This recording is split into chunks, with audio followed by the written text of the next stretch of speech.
오늘은 요한복음 11장 말씀을 통해 부활을 선포하라라는 제목으로 주의 말씀을 나누겠습니다. 이렇게 항상 연합 예배가 되면 2부 때는 제가 설교할 시간이 이제 5분에서 10분밖에 되지 않아요. 그런데 이제 1부 예배는 정상적으로 준비 드리기 때문에 제가 설교를 또 한편을 이렇게 준비를 해야 됩니다. 여러분은 복받은 사람입니다. 2부에 오셨다면 5분 설교를 들으셨을 텐데 1부에 오셨기 때문에 15분 설교에서 20분 설교를 들으시게 되었습니다. 그래서 평소보다 좀 짧지만 이 부활의 소식 함께 귀한 말씀으로 아멘으로 듣는 시간 되기를 원합니다. 예수님은 죽은 나사로 앞에 부활을 이미 선포하셨습니다. 오늘 예수님은 이 말씀을 선포하셨습니다. 나는 부활이요 생명이다. 그런데 살아있는 사람들 앞에 선포하신 것이 아니라 죽은 나사로 앞에, 나사로가 죽은 사건 앞에 예수님은 죽은 앞에 선포하셨습니다. 나는 부활이다. 예수님의 이 선포는 말이 아닙니다. 예수님의 이 선포는 실로 이루어졌습니다. 부활하시기 전 예수님은 십자가 위에서 완전히 죽으셨습니다. 예수님은 이미 십자가에 고난을 당하기 전부터 너무나 많은 고난을 그 전부터 당하셨죠. 온몸에 채찍질을 맞으셨습니다. 거기서 한 대 더 맞으면 사람의 목숨을 빼앗기 때문에 39대의 채찍으로 이미 죽음의 문턱까지 가셨죠. 머리에는 가시 면류관을 쓰셨습니다. 사람이 피를 흘리면 사람이 정신을 잃게 되죠. 이미 수많은 채찍질을 통해서 너무나 많은 피가 흘렸기 때문에 예수님은 정신이 혼미한 상태입니다. 머리가 너무나 어지러운 상태시겠죠. 근데 거기에 로마 사람들은 가시 면류관을 씌우게 됩니다. 또다시 피가 흐르게 됩니다.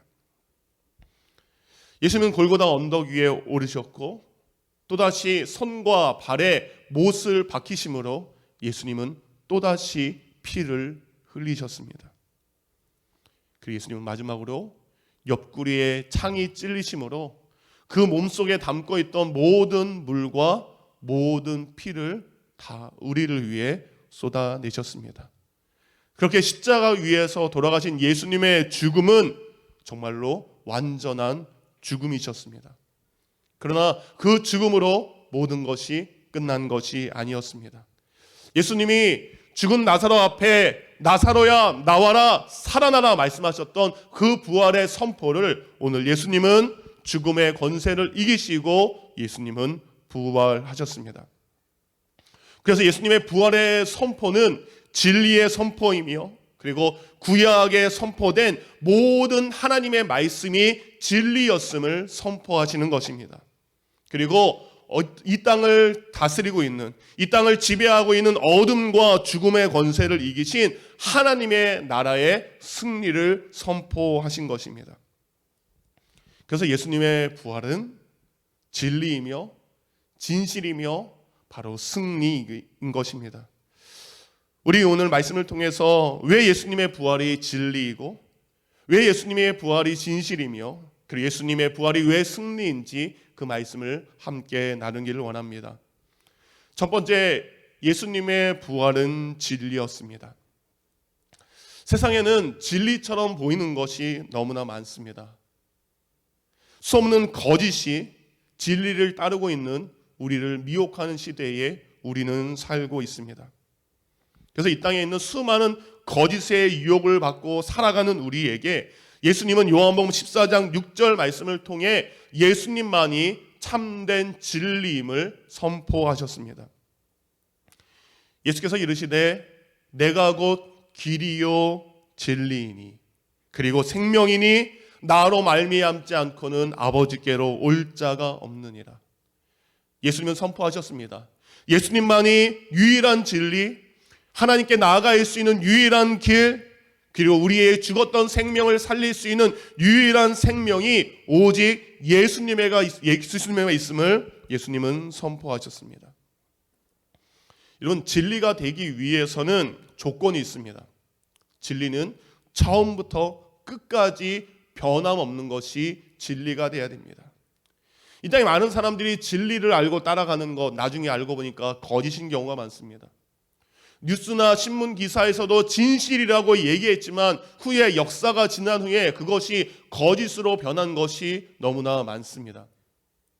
그러기에 진리의 조건은 처음과 끝까지 변함이 없어야 됩니다.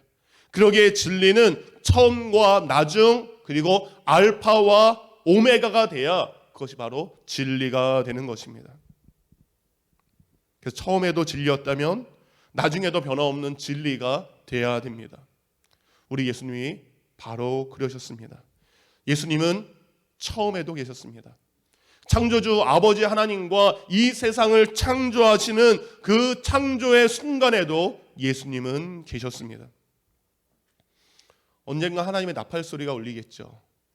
이 땅의 마지막 날 하나님의 나팔 소리가 울리는 이 땅의 마지막 날에도 예수님은 이 땅을 구원할 구원의 주님으로 이 땅에 여전히 임하시게 됩니다. 그래서 예수님은 처음과 나중인 그 진리의 모습을 우리에게 보여주셨습니다. 그런데 예수님이 진리이신 이유가 있습니다. 왜 진리가 되셔야 됩니까? 그 진리만이 우리를 유일하신 하나님께로 인도하는 길이 되기 때문입니다. 우리가 하나님께 나아가야 됩니다. 그런데 하나님께 나아가는 길, 진리를 모르면 우리는 하나님께 나아갈 수 없습니다. 그래서 예수님께서는 우리가 하나님께 나아가는 길이 되기 위해서 진리가 되셨습니다.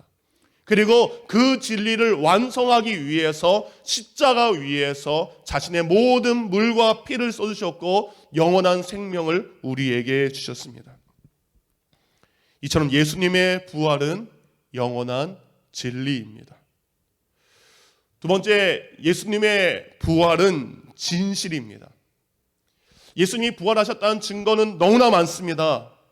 그런데 가장 중요한 예수님의 부활이 진실인 증거는 바로 수많은 증인들이 그것을 보고 들었다라는 것입니다. 십자가에서 그렇게 돌아가신 예수님, 완전하게 죽으신 예수님은 이제 무덤 속에 장사되셨습니다. 무덤에 닫혀있는 돌문에 닫혀있는 무덤을 처음 찾아간 여인은 막달라 마리아였습니다. 이 막달라 마리아는 7 귀신 들렸던 여인이에요. 내가 원하는 대로 살고 싶어도 이때는 이 귀신이, 저때는 저 귀신이, 이때는 이 악한 귀신이 자신의 삶을 지배했던, 너무나 불행하고 처절한 삶을 살았던 그가 예수 그리스도를 만남으로 그들은 생명을 얻었습니다. 7 귀신을 쫓아내신 그 예수님의 은혜에 너무 감사해서 그때부터 막달라 마리아는 예수님을 따르는 여인의 삶을 삽니다. 그리고 자신에게 있는 수많은 것으로 예수님을 섬기게 됩니다. 골고다 언덕길을 올라가는 그 길에도 울면서 따라갑니다. 십자가 아래에서 예수님의 죽음을 끝까지 지켜보았던 것이 바로 막달라입니다. 그 여인이 예수님을 찾아갑니다. 근데 그 예수님은 이미 죽음 가운데 계시고 돌문 안에 있습니다. 예수님을 만나고 싶어도, 죽은 예수님이라도 보고 싶어도 앞에 큰 돌이 막혀있기 때문에 들어갈 수 없습니다. 그럼에도 불구하고 예수님이 죽어서 모든 것이 끝난 것 같음에도 불구하고 그는 포기하지 않는 신앙으로 안식 후 첫날 이 부활의 아침 예수님을 찾아갔습니다. 사랑하는 성도님들, 우리의 삶의 모든 것이 끝났다 할지라도 끝난 것이 아닙니다. 주님을 찾아갈 때에 그것에 놀라운 일이 일어난 줄 믿으시기 바랍니다. 그렇게 막달라 마리아는 간절한 마음을 가지고 예수님 앞에 나아갔을 때 놀라운 기적이 일어납니다. 나와 예수님 사이를 막고 있던 큰 돌문이 옆으로 옮겨지게 되었습니다. 옆으로 옮겨져 있는 돌문으로 이제 예수님 안으로 들어갈 수 있게 되었습니다. 그렇게 무덤 안으로 들어갔을 때 그 마리아에게 예수님은 나타나셔서 이렇게 말씀하십니다. 요한복음 20장 14절에 예수께서 이르시되 여자여 어찌하여 울며 누구를 찾느냐. 열린 무덤 속으로 들어가서 예수를 만날 줄 알았는데 무덤에 아무것도 없습니다. 그곳에 당연히 계셔야 될 예수님이 보이지 않자 막달라 마리아는 울 수밖에 없습니다. 그렇게 다시 한번 절망의 눈물을 흘리는 막달라 마리아에게 예수님은 나타나셨습니다. 그리고 마태복음 28장 9절에 보니까 평안하라 라고 말씀하셨습니다. 시리에 빠진 한 여인에게 부활의 예수님은 나타나셔서 예수님이 이 땅 가운데 선포하셨던 부활이 바로 진실이었음을 여인에게 친히 보여주셨습니다.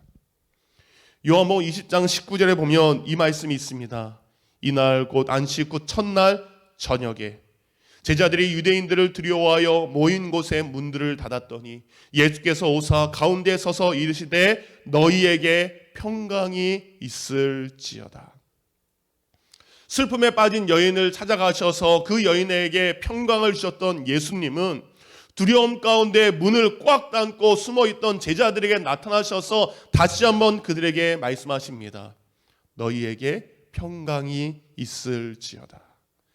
예수님은 부활이 진실임을 말씀하시면서 그들에게 평강, 평화를 전해주셨습니다. 이렇게 부활의 주님은 부활이 진실임을 수많은 증인들에게 친히 나타나셔서 그 손의 못자국과 그 옆구리의 창자국을 보여주셨으면서 부활이 진실임을 보여주셨습니다. 그 후에 예수님은 하나님의 나라 승천하셨죠. 근데 그것이 아니었습니다. 부활을 전해야 될 증인들에게 예수님은 다시 나타나셨습니다. 예수 그리스도의 복음을 증거해야 될 사도 바울, 그가 예수 그리스도를 핍박하는 자였지만 그를 택하셔서 부활의 증인으로 삼기 위해 예수님은 다시 한번 그에게 친히 나타나셔서 부활이 진실이심을 보여주셨습니다. 그래서 부활의 증인이 된 사도 바울은 후에 고린도전서 15장 3절부터 8절까지의 말씀을 통해 부활의 주님을 그리고 부활의 증인들을 이렇게 소개하고 있습니다. 내가 받은 것을 먼저 너희에게 전하였노니 이는 성경대로 그리스도께서 우리 죄를 위하여 죽으시고 장사 지낸 바 되셨다가 성경대로 사흘 만에 다시 살아나사 게바 베드로에게 보이시고 후에 12 제자와 그 후에 500여 형제에게 일시에 보이셨나니 그 중에 지금까지 대다수는 살아있고 어떤 사람은 잠들었으며 그 후에 야고보에게 보이셨으며 그 후에 모든 사도에게와 맨 나중에 만삭되지 못하여 난 자 같은 내게도 보이셨느니라. 아멘. 예수님은 부활이 진실임을 처음에는 막달라 마리아에게 보이셨습니다. 그리고 그 막달라 마리아는 제자들에게 부활을 증거하게 됩니다. 그리고 예수 그리스도는 500의 형제에게 그리고 나중에 그 복음 증거자의 삶을 살아가야 될 사도 바울에게 임하셨고 그리고 오늘 그 부활의 증언이 우리에게 이른 줄 믿으시기 바랍니다. 그러기에 예수 그리스도의 부활은 진실이었습니다. 마지막 예수 그리스도의 부활은 바로 승리였습니다. 예수의 부활은 바로 죄와 죽음의 권세를 이기신 놀라운 승리였습니다. 죄의 대가는 정해져 있었습니다. 죽음입니다. 최초의 인류였던 아담과 하와가 죄가 들어가기 전에 그들은 죽음을 모르는 사람들이었습니다. 그러나 그들의 교만과 그들의 탐욕과 그들의 욕심이 하나님과 같이 되고자 하는 그들의 죄가 그들로 하여금 죄를 들어오게 했고 그 죄의 대가로 그 죄의 삭으로 인류는 죽음을 맞이하게 되었습니다. 그 후에 인간은 죽음의 종이 되었고 죽음은 모든 사람들에게 공포의 대상이었습니다. 그 누구도 죽음의 권세를 이길 수 있는 힘이 없었습니다. 하지만 우리 예수님이 그 죽음을 이기시고 승리하셨습니다. 예수님은 죽음의 도전을 피하지 않으셨습니다. 죽음을 향하여 그대로 선포하셨습니다. 고린도전서 15장 55절과 57절은 이렇게 말씀하고 있습니다. 죽음아 너의 승리가 어디 있느냐? 죽음아 내가 쏘는 것이 어디 있느냐? 죽음이 쏘는 것은 죄이며 죄의 힘은 율법이다. 맞습니다. 죄는 우리에게 절망을 가져다 줍니다. 죄는 우리에게 심판을 가져다 줍니다. 그래서 우리의 힘으로는 우리는 그 죄의 화살을 맞아 우리는 죽을 수밖에 없고 심판당할 수밖에 없습니다. 그런데 고린도전서 15장 57절은 이렇게 말씀합니다. 그러나 우리 주 예수 그리스도를 통해 우리에게 승리를 주시는 하나님께 감사합시다. 죽음 앞에 우리는 꼼짝없이 그 죽음의 화살을 맞아 죽을 수밖에 없습니다. 그러나 예수 그리스도의 승리를 통해 우리는 죄에 대해서 이야기합니다. 죽음아, 네가 아무리 나에게 죽음의 화살을 쏜다 할지라도 나는 예수 그리스도로 말미암아 더 이상 죄와 죽음의 종이 아니다라고 우리는 선포할 수 있게 되었습니다. 그래서 부활은 더 이상 죽음을 공포와 두려움의 대상으로 우리가 받아들이는 것을 거부하는 놀라운 능력을 주셨습니다. 사망 곧 죽음을 이끄는 것은 죄였지만 예수 그리스도께서 십자가에서 우리의 모든 죄를 대신 담당하심으로 우리는 죄에서 해방되었고 그 죽음에서 승리하게 되었습니다.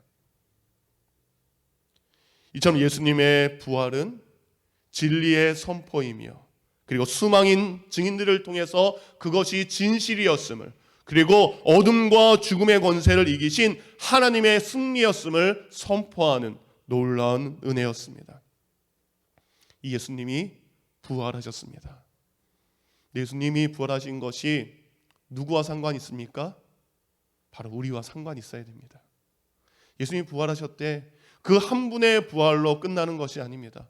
예수님이 왜 부활하셨을까? 우리는 그것을 알아야 됩니다. 예수님은 하나님께 영광 올려드리기 위하여 부활하셨습니다. 그래서 로마서 5장 11절은 이렇게 말합니다. 그의 살아나심을 말미암아 구원을 받은 것이라. 이제 우리로 화목하게 하신 주 예수 그리스도로 말미암아 하나님 안에서 또한 즐거워하느니라. 죄는 우리와 하나님 사이를 멀어지게 했고 하나님과 우리 사이에 있는 화평을 끊어버렸습니다. 그러나 이제 예수 그리스도의 부활을 통해 하나님과 우리 사이가 화평하게 되었고, 그리고 우리는 그 화평을 통해 하나님께 영광 올려드리게 되었습니다. 곧 예수 그리스도의 오심과 사심과 죽으심과 부활하신 그 모든 것은 바로 하나님의 영광을 위한 것이었습니다. 부활을 믿는 우리가 어떻게 살아가야 됩니까? 우리 또한 나의 부활을, 영원한 부활을 믿는다면 우리의 삶이 바로 하나님께 영광 올려드리는 믿음의 삶을 사는 주의 백성이 되기를 주님의 이름으로 축원드립니다. 또한 예수님의 부활은 모든 믿는 자들을 위한 부활이었음을 우리가 잊지 않기를 원합니다. 로마서 6장 4절, 우리가 그의 죽으심과 합하여 침례를 받음으로 그와 함께 장사되었나니 이는 아버지의 영광으로 말미암아 그리스도를 죽은 자 가운데서 살리심 같이 우리 또한 새 생명 가운데 행하게 하려 함이라. 아멘. 우리가 예수 그리스도를 믿는 자는 예수님과 연합한 자입니다. 연합한 자는 하나로 묶여 있다라는 것을 의미합니다. 예수 그리스도께서 십자가에 죽으신 것처럼 우리도 죽었습니다. 예수님이 장사되신 것처럼 우리도 장사되었습니다. 네, 그것이 끝난 것이 아닙니다. 그리스도의 연합은 이제 시작입니다.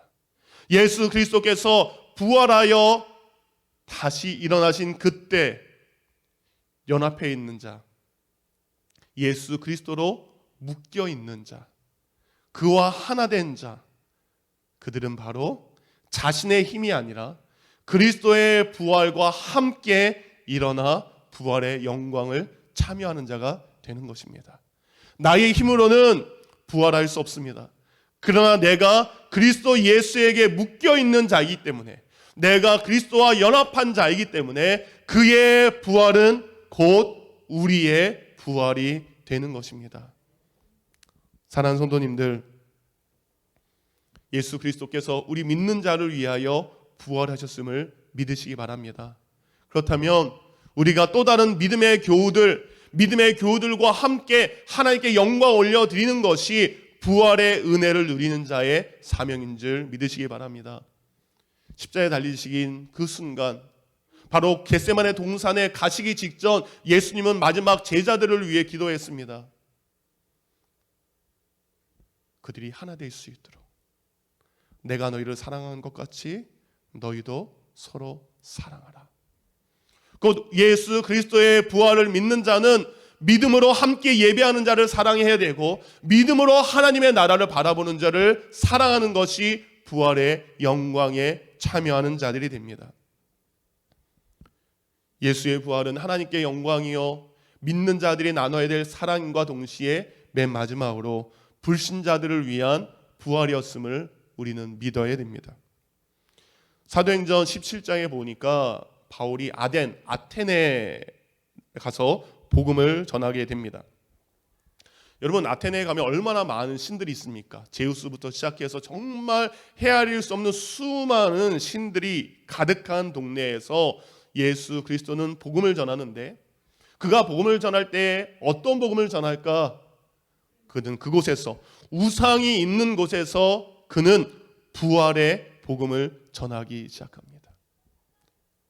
우상을 섬기는 수많은 사람들에게 사람이 죽지만 다시 살아나는 그 부활에 관한 말씀을 증거하기 시작합니다.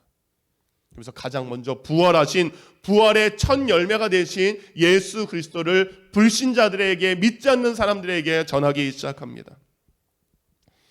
그때 아테네 사람들 중에 누군가는 죽은 자의 부활, 곧 예수님의 부활의 소식을 듣고 조롱합니다. 그것은 있을 수 없다라고 이야기합니다. 어떻게 죽은 자가 다시 살아날 수 있느냐? 그들은 믿지 못하고 부활을 전하는 바울을 조롱합니다. 하지만 어떤 사람은 그 부활의 소식을 더 듣기를 원했습니다. 그리고 어떤 사람들이 그 부활의 예수 그리스도에 관한 말씀, 복음을 알기 위해 바울을 찾아갑니다.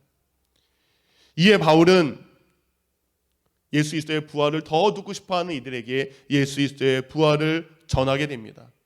결국 그들은 예수 그리스도의 부활을 듣는 자에서 믿는 자로 그들은 변하게 되었습니다.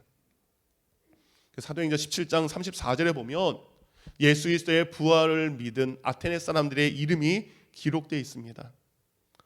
아레오바고 관리인 디오시누스와 다마라 하는 여자와 또 다른 사람들이, 이들이 예수 그리스도의 복음, 그 부활의 복음을 듣고 그들은 믿는 자가 되었습니다. 이들이 지금 어디 있을까요?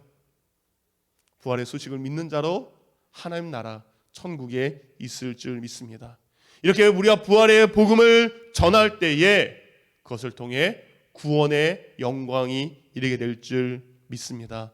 그러기에 부활을 전하는 자가 되기를 원합니다. 그러면 믿지 않는 자들이 그 부활의 영광의 주님을 믿어 함께 부활하게 될 줄 믿습니다. 이렇게 부활은요, 하나님께 영광, 믿는 자들에게는 새 생명과 사랑의 은혜, 그리고 불신자들에게는 구원의 능력으로 바뀐 줄 믿습니다. 그러기에 부활은 뭡니까?